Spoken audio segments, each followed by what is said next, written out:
BC quota బిల్లుకు మద్దతు ప్రకటించిన బీజేపీపై నిందలు వేయడం సరికాదన్నారు ఎమ్మెల్యే పాయల్ శంకర్. నాడు బిల్లు తెచ్చినప్పుడు బీజేపీ చేసిన సూచనలు పట్టించుకోలేదన్నారు. తర్వాత కాంగ్రెస్ ఏం చేస్తుందో అప్పుడే చెప్పామని విమర్శించారు. కాంగ్రెస్ పార్టీ ఏం చేస్తుందో బీసీలు గమనిస్తున్నారన్నారు పాయల్. శాసనసభలో ఈ 42% మీద జరుగుతున్నటువంటి చర్చ మొన్న పార్లమెంటు జరిగింది అధ్యక్ష.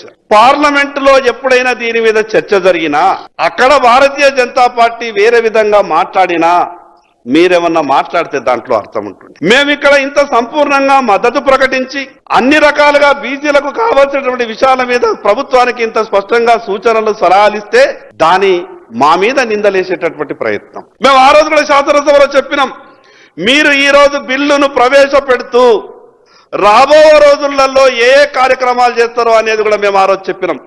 మేము చెప్పినట్టుగానే వీళ్ళు చేస్తా ఉన్నారు అధ్యక్ష. మేము చెప్పినాం నెపమేసి ఢిల్లీలో ధర్నాకి వెళ్తారని చెప్పినాం, అదే రకంగా అక్కడ వెళ్ళిన ధర్నా చేశారు అధ్యక్ష.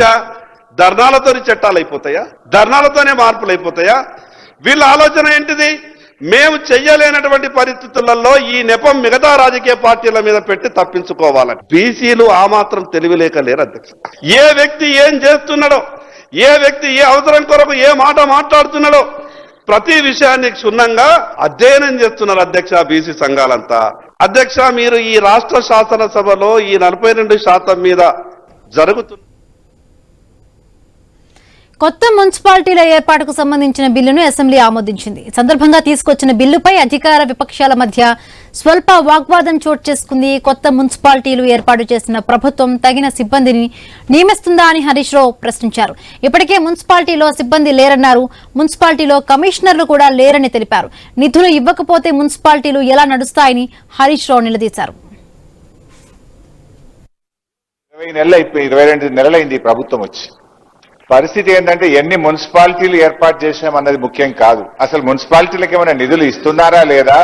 ఈ రోజు మున్సిపాలిటీల పరిస్థితి ఇక్కడ అందరూ ఆల్మోస్ట్ చాలా మంది ఎమ్మెల్యేలు మున్సిపాలిటీలు ఉన్నటువంటి వాళ్ళే ఉన్నారు. నేను నా సిద్దిపేట దగ్గర కూడా మున్సిపాలిటీ ఉంది, దాదాపు 1,20,000 ఓట్లు ఉంటాయి. పరిస్థితి ఏంటంటే ఫాగింగ్ కు కూడా డబ్బులు లేని పరిస్థితి వచ్చింది అధ్యక్ష. గతంలో బీఆర్ఎస్ ప్రభుత్వం ఉన్నప్పుడు నెల పట్టణ ప్రగతి కింద ప్రతి నెల కూడా మున్సిపాలిటీలకు డబ్బులు ఇచ్చేవాళ్ళం. కానీ ఈ ప్రభుత్వం వచ్చిన తర్వాత పట్టణ ప్రగతి నిధులు ₹1 కూడా ఇవ్వడం లేదు. ఎన్నికలు జరగలేదని అటు ఫైనాన్స్ కమిషన్ డబ్బులు రావడం లేదు.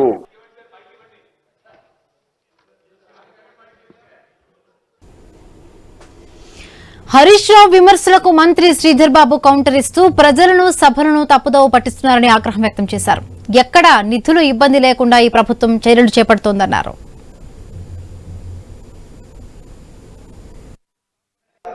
హరీష్ రావు గారు సార్ బిల్లు ఒకటి ఉంటే వారు వేరే విషయాలు మాట్లాడతారు సార్.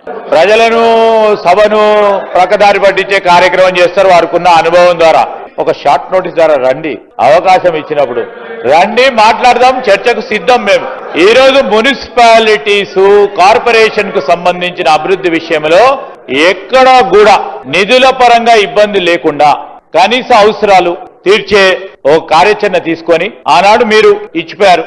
ఆర్థిక వ్యవస్థ ఏ విధంగా ఉండెనో దాన్ని సరిచేసే కార్యక్రమంలో